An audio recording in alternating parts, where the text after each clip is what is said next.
Defensoría de las Audiencias de Radio Educación. Estamos al aire para escucharte.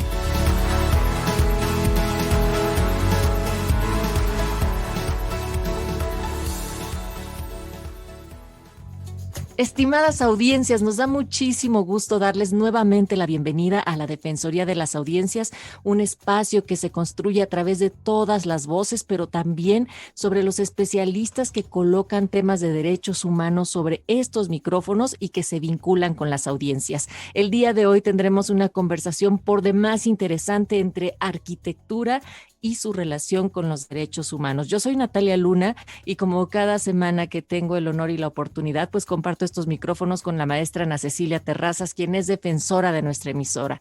Hola, Ana Cecilia. Hola, querida Natalia, qué gusto también me da a mí saludarte y pusiste muy bien el tema de hoy. El tema de hoy es derechos humanos y arquitectura. Nada más recordarle a nuestras audiencias que nosotros siempre estamos dándole la vuelta a los derechos humanos porque se interconectan todos y los derechos de las audiencias que se descuelgan sobre todo del derecho a la información son derechos humanos antes que otra cosa. Entonces, por eso hoy vamos a hablar de este tema. Y si ustedes quieren conocer más sobre estos derechos humanos, recuerden darse un clavado por nuestra página para que puedan estar al tanto, en particular con rumbo al centenario de Radio Educación. Les invitamos a escuchar y a descargar nuestra serie especial titulada Radio Pública, pionera en la Defensoría de las Audiencias, una historia breve de una larga lucha. El micrositio en donde pueden escucharla bajo demanda es Radio Educación, serie especial centenaria, y ahí mismo también pueden buscar y encontrar la primera serie que hicimos que trata sobre todos los derechos de las audiencias que también se han enlistado ahí mismo. Bueno, pues recuerden que ustedes pueden contactar esta defensoría de manera constante, permanente, a través de audienciasre@cultura.gov.mx. En ese correo electrónico, cualquier asunto que tenga que ver directamente con nuestras audiencias y con nuestra defensora, lo pueden tratar ahí. El día de hoy damos la bienvenida a Manuel Herrera Gil. Él es un arquitecto que tiene una maestría en arquitectura que realizó en Los Ángeles, California, en el Southern California Institute of Architecture, y licenciatura en arquitectura y urbanismo en la Universidad Iberoamericana aquí en la Ciudad de México. Además, es miembro de la Academia Nacional de Arquitectura, capítulo Veracruz. Obtuvo la Beca Nacional de Jóvenes Creadores FONCA de Arquitectura en 1999 al 2000, la beca también PECDA Veracruz 2014, la beca del Sistema Nacional de Creadores de Arte del FONCA Conaculta del 2015 al 2018.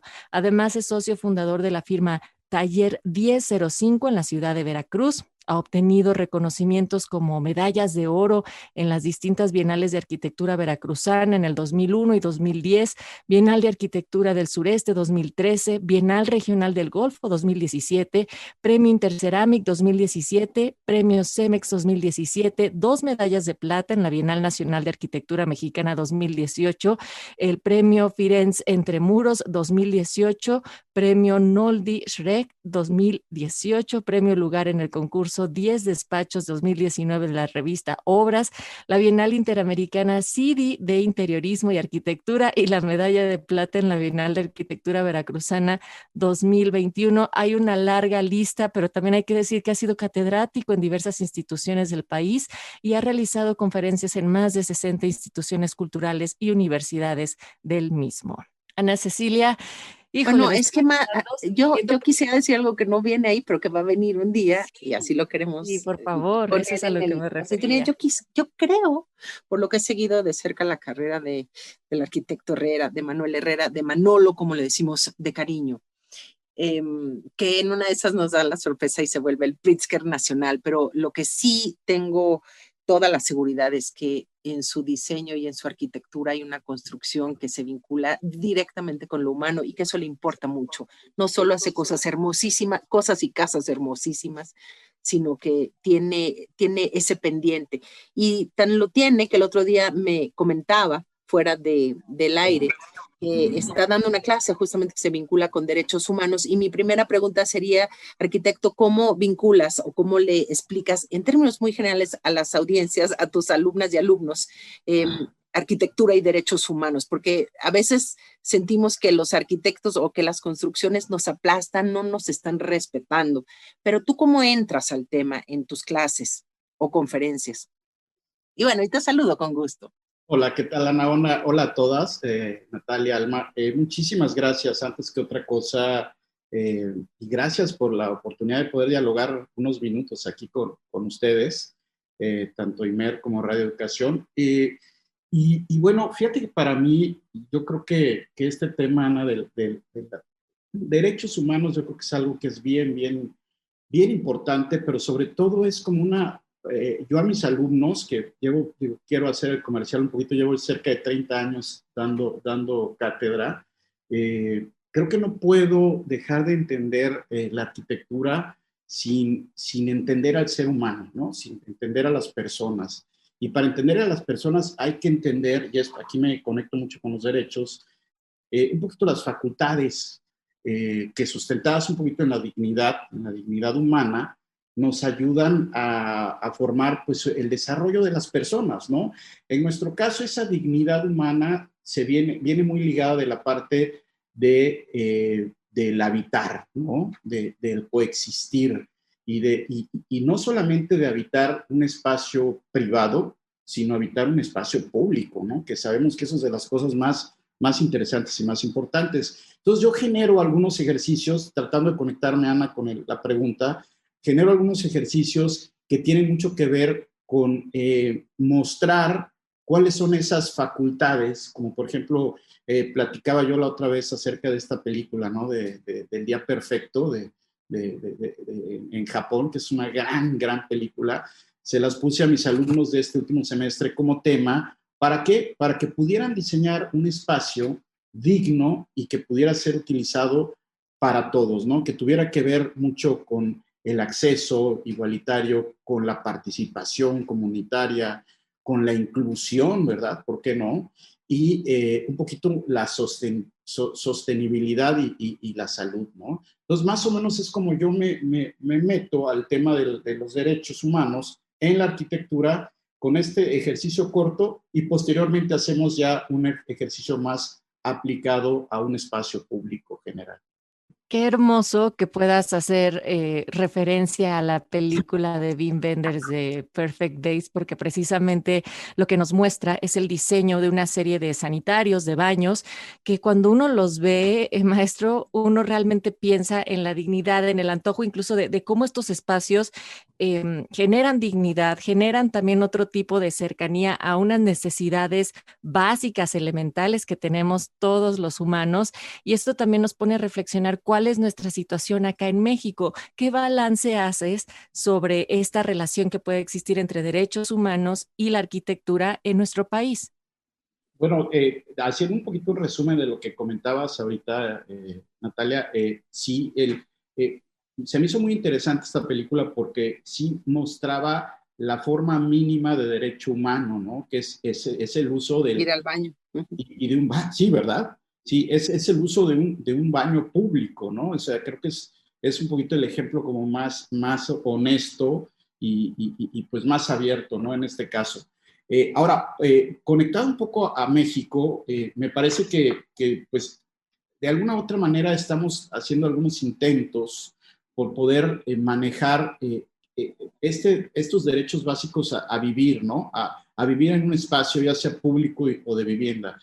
Hay muchos esfuerzos, ¿no? Todavía por realizar, pero creo que lo más importante es la parte espacial, que tengas una vivienda que esté adecuada a tu manera de ser y de vivir. Y no hablo nada más de metros cuadrados, sino hasta a nivel cultural, ¿no, Ana? En este caso, creo que en algún momento que tú lo habías comentado, esta parte como de que la vivienda en cada lugar tiene una idiosincrasia diferente, una manera de verla, ¿no? Por ejemplo, en lugares de la sierra se vive con los baños afuera, por ejemplo, ¿no? Yo tengo aquí el ejemplo en Veracruz, estoy en el puerto de Veracruz, y mucha de esta vivienda también tiene que ver con el clima, el calor, con la humedad. Entonces, esta parte se convierte, parece mentira, pero es como una parte que va muy ligada al derecho humano de un buen espacio, de entender un buen espacio. Es decir, no nos debemos de quedar con la definición abstracta de lo que son la lista de enunciados que puede tener la OMS, la ONU, ¿no? Sino que tenemos que aterrizar, ¿no? Y en México tenemos como diversos Méxicos, vamos a decir. Y esto es lo que tenemos, es lo que hace un poquito más complejo, pero mucho más rico la intervención de la arquitectura o de los derechos humanos en la arquitectura, ¿verdad? A mí me gusta muchísimo, estimado Manolo, cómo planteas todo el tema. Y nada más quiero hacer una referencia, y si alguien que está en las audiencias nos escucha y le resuena, pues ojalá nos marcara. Claro. Aunque este programa es grabado unos poquitos días antes, pero fíjate que la gran mayoría de los arquitectos son hombres.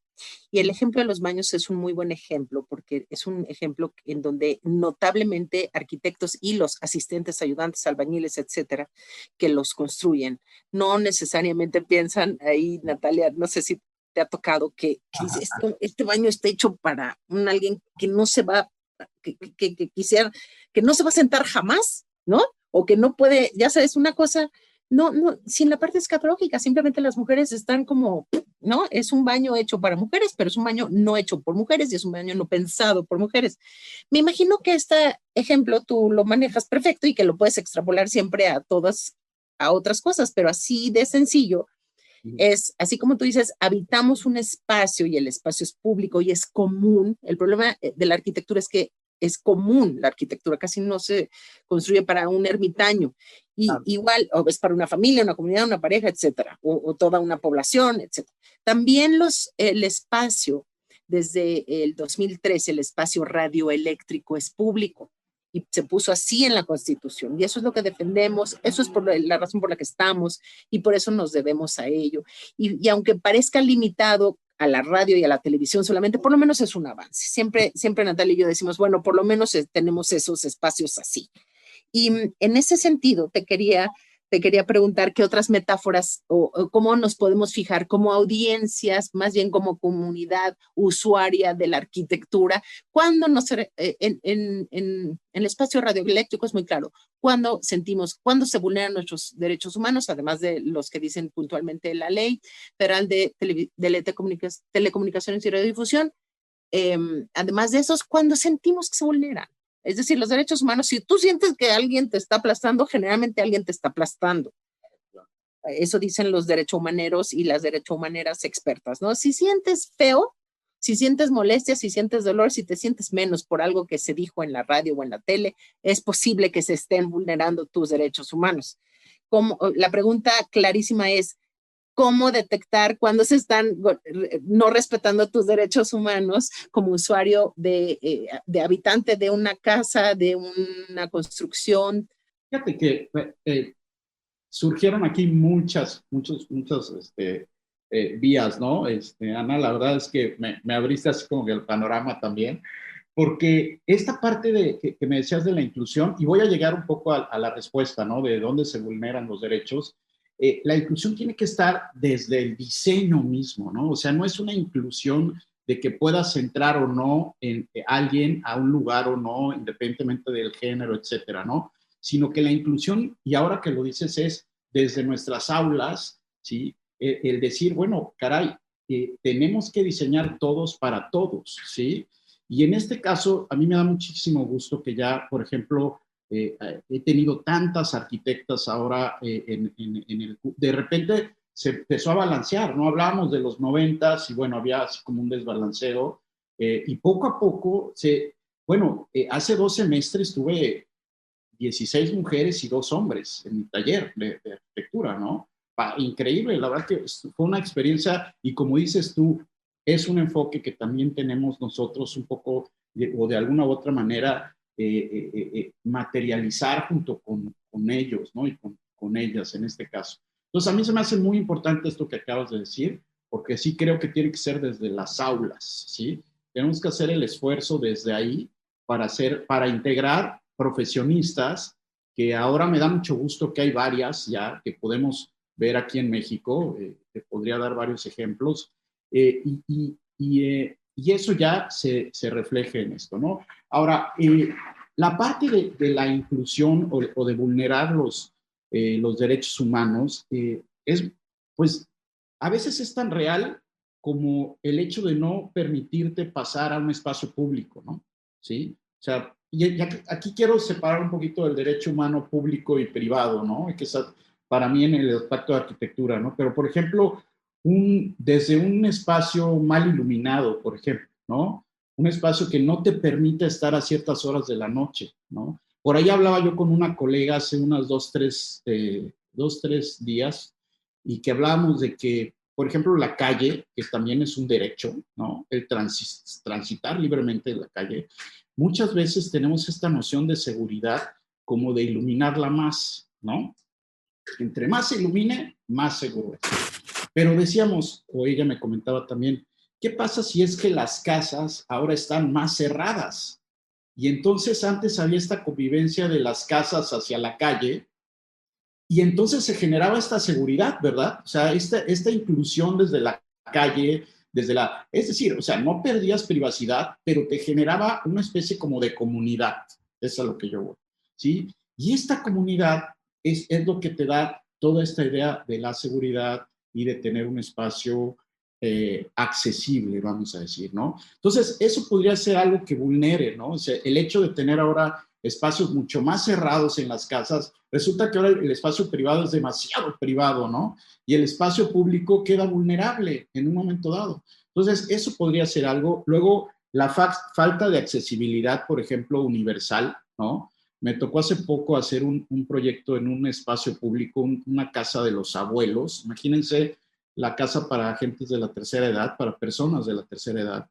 Y bueno, el usuario es lo más importante, ¿no? De hecho, esta parte como comunitaria es lo que hace que los espacios sean para esa comunidad, valga la redundancia, ¿no? Para ese grupo de personas. Y algo que lo rechaza es esta idea de que el parque debe tener muros y estar cerrado, ¿no? Entonces, eso también vulnera mucho los derechos humanos de acceder a un lugar, ¿no? La accesibilidad universal, que hablo yo, que todo el mundo puede entrar desde silla de ruedas, desde que puedas, si vienes en muletas, que puedes llegar a todos los espacios, ¿sí? Hasta un poquito de esta parte de la iluminación, de sentirte seguro. Y yo creo que la seguridad es otra de las cosas, pues, que vulneran, ¿no? Estos derechos humanos que bien luego enunciamos en algún medio, y físicamente no funciona, ¿no? Y de la vivienda, pues hemos visto tantos ejemplos ahora con la vivienda social, ¿sí? Ya un poquito tratando de resumir esto, en donde esta vivienda pues se hace tan en serie que no toma en consideración lo que hablábamos anteriormente, que es el clima, que es a cuánto estás, por ejemplo, de distancia de un centro urbano, ¿no, Ana? O sea, esa parte es muy, muy, muy, muy compleja, porque no nada más tienes que resolver la vivienda, sino el hecho de transportarte de un lugar a otro, y te vuelves una isla, ¿no? Entonces, crear esas islas no lo tienen, ¿no? Que estamos hablando un poquito de la ubicación, ¿no? Y este derecho a los servicios, ¿no? Porque de repente estaba yo haciendo tratando de darle como forma a lo que íbamos a platicar, y es impresionante la cantidad de gente que no tiene, por ejemplo, los servicios básicos, ¿no? Los servicios de drenaje, de agua, y eso vulnera directamente, es decir, no es posible que te den permiso de poder poner una vivienda, pero que no te den los servicios, ¿no? Entonces, todas estas cosas son temas que tenemos que considerar, y que de alguna u otra manera tienen que estar en una propuesta tanto urbana como arquitectónica, ¿verdad? Estamos conversando con el arquitecto Manuel Herrera Gil, la relación que tienen los derechos humanos con la arquitectura. Ya ha hecho un gran resumen, arquitecto, en este sentido, y pienso mucho en cómo la inclusión ahora de estas nuevas generaciones de arquitectas y arquitectos pueden también tomar un papel protagónico en la incidencia de las políticas públicas. Es decir, ya lo mencionaba, en el diseño de estas unidades habitacionales, en los edificios públicos, en los edificios gubernamentales, porque parecería que sí está la rampa, pero ¿y después cómo accedo a los demás pisos si es que no hay elevadores, en fin, o si no sirve bien el elevador, que siempre se están descomponiendo? Y eso solo para hablar de una discapacidad motriz, pero hay tantas otras que pasan por alto, que quedan invisibilizadas literalmente, que no están incluidas dentro de todos estos diseños. Y pienso también que sería muy importante entender ¿cómo podrían incorporarse en estos roles, en estos papeles para decidir y diseñar también desde el gobierno con estas otras perspectivas que contemplen los derechos humanos? Natalia, por ahí como que me preguntaste y por ahí entendí una respuesta también. Yo creo que las nuevas generaciones tienen algo que a mí me encanta con esto cuando hablo con ellas, y es que creo que tienen mucha más voz, ¿no? Ana, no sé si coincidas tú, Natalia, tienen una gran voz para poder, pues no demandar, pero sí establecer un diálogo en el que tú digas, oye, ¿sabes qué? Que pues nos está haciendo falta esto, ¿no? Yo como habitante, y sigo hablando de estas nuevas generaciones, yo como habitante, pues tengo el derecho a poder transportarme y tengo el derecho a poder tener resuelta mi vida en ciertos kilómetros a la redonda para que yo no tenga que moverme de un lado a otro, ¿no? Y también necesito que haya servicios culturales, ¿no? Y servicios de salud. Pues creo que esa parte, Natalia, la estamos ganando, me parece, o la están ganando, yo ya me incluí, ¿no? En las nuevas generaciones, pero sí, entre todos un poquito y con la voz y el empuje de ellos, de las y los arquitectos de otra generación, creo que se está tratando de lograr eso, ¿no? Y me parece que algo bien importante que decías es que esta parte de los derechos humanos, sí, no es solamente la parte en la arquitectura de la accesibilidad, ¿no? Tú puedes entrar a un edificio público y te puedes sentir nada más con lo que tienes alrededor rechazado. Ni siquiera tienes que hablar con alguien cuando dices, ya pareciera como que no puedo ni hablar, ni puedo expresarme. Y como edificio público hablo de muchos otros ejemplos, ¿no? Estar en un parque donde no estás a gusto en 5 minutos y te quieres ir, ¿no? O llevas a tu mascota y es un peligro para ciertas cosas. No la mascota, el espacio público, ¿no? Sí, también. Entonces, sí es cierto, o sea, nosotros tenemos que, desde el diseño, y aquí hablo un poquito más, voy a meter en mi mundo poético, ¿no? En esta parte de la poesía, de la arquitectura, tenemos que pensar y tenemos que resolver en un momento dado esto que a mí, Ana, me encantó lo que dijo, ¿no? Luego ya se desdijo, pero bueno, las metáforas, ¿no? Esta es parte de las metáforas que tenemos que entrar mucho en la arquitectura. Y me encantó, Ana, eso que dijiste, porque nosotros trabajamos con esas metáforas y el ser humano vive también de esas metáforas. Es decir, de entender una realidad a través del sentido que le das a las palabras de esa realidad y convertirlo en un hecho, ¿no? En un espacio digno, en un espacio donde te sientas tranquilo, ¿no? Y hablo de metáforas como por ejemplo, la serenidad en un espacio, ¿no? ¿Cómo interpretas la serenidad para crear un espacio digno? Porque en un espacio público, si tú creas caos, vas a crear una bola de nieve, ¿no? En cambio, si tú hablas de ese tipo de cosas, el silencio, la serenidad, todas estas cosas se pueden traducir a través de materialidades, de alturas de un espacio, de las proporciones del mismo, ¿no? Hay muchas como estrategias que podemos utilizar los arquitectos para llegar a un espacio digno. Eso es a lo que voy. Fíjate, Manolito, querido Manuel, arquitecto Herrera Gil, tenemos 3 minutos y quería yo hacer varios comentarios. El primero es decir, sí quiero evitar la metáfora. Yo tenía un marido que en paz descanse, que era arquitecto y decía que habitábamos nuestros errores y ¿no? Que los arquitectos habitan sus errores. Y yo digo que también socialmente habitan sus virtudes o su manera de aplastar los derechos humanos. Se habitan las prepotencias, ¿no? Las masculinidades malentendidas, en fin. Habitamos en esta parte, no quiero dejar la metáfora porque quiero hacer símiles.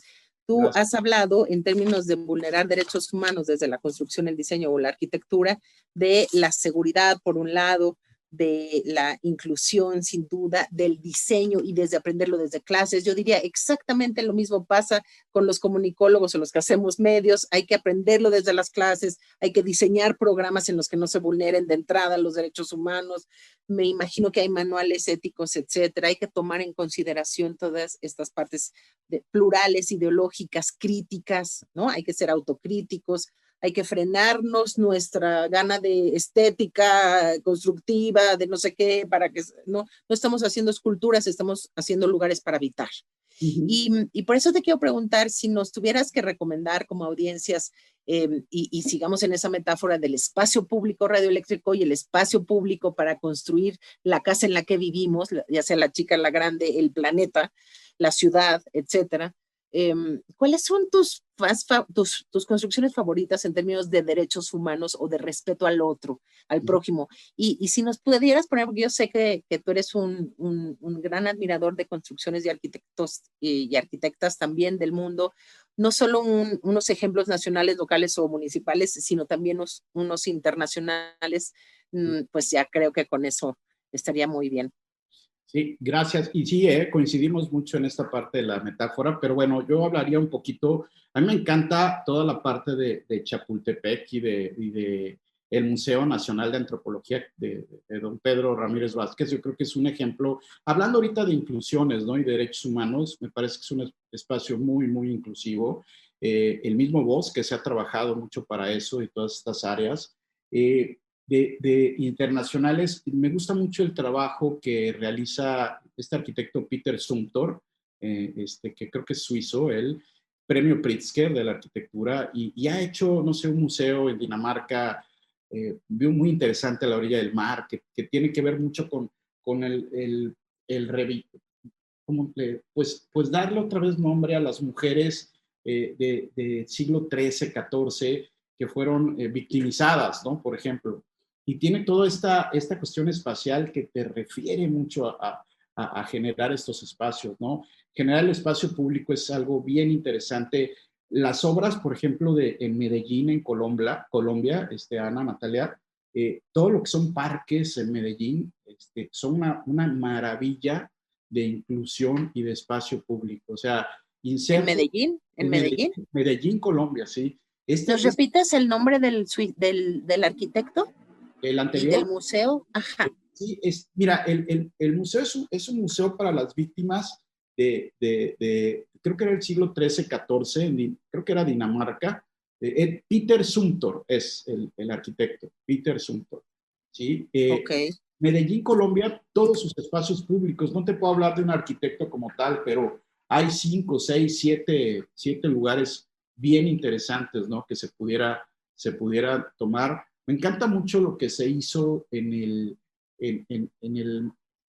cuando estaba trabajando Felipe Leal, el arquitecto Felipe Leal, ahí increíble, en el centro histórico de la Ciudad de México, ¿no?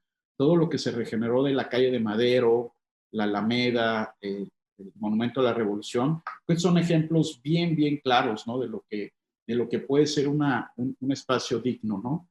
Pues en general creo que es eso, ¿sí? Más o menos. Y pensar también, arquitecto Manuel Herrera Gil, en todos los cambios que tendrían que efectuarse en una ciudad que todos los días también se va transformando conforme nosotros la seguimos habitando. Muchísimas gracias por esta conversación con la Defensoría de las Audiencias de Radio Educación. Ha sido un placer y nos deja pensando montones de cosas, pero sobre todo también queriendo descubrir otros tantos espacios. Gracias. Muchas gracias a ustedes, fue un placer. Y bueno, trabajamos para ustedes en esta ocasión. Jocelyn Vega en los teléfonos, Roberto Hernández en las redes sociales, Andrea Velázquez en el servicio social, Ramiro Romero en la operación en cabina, José Ángel Domínguez, Alma Lilia Martínez, la maestra Ana Cecilia Terrazas. Yo soy Natalia Luna y esta es una producción de Mario Ledesma.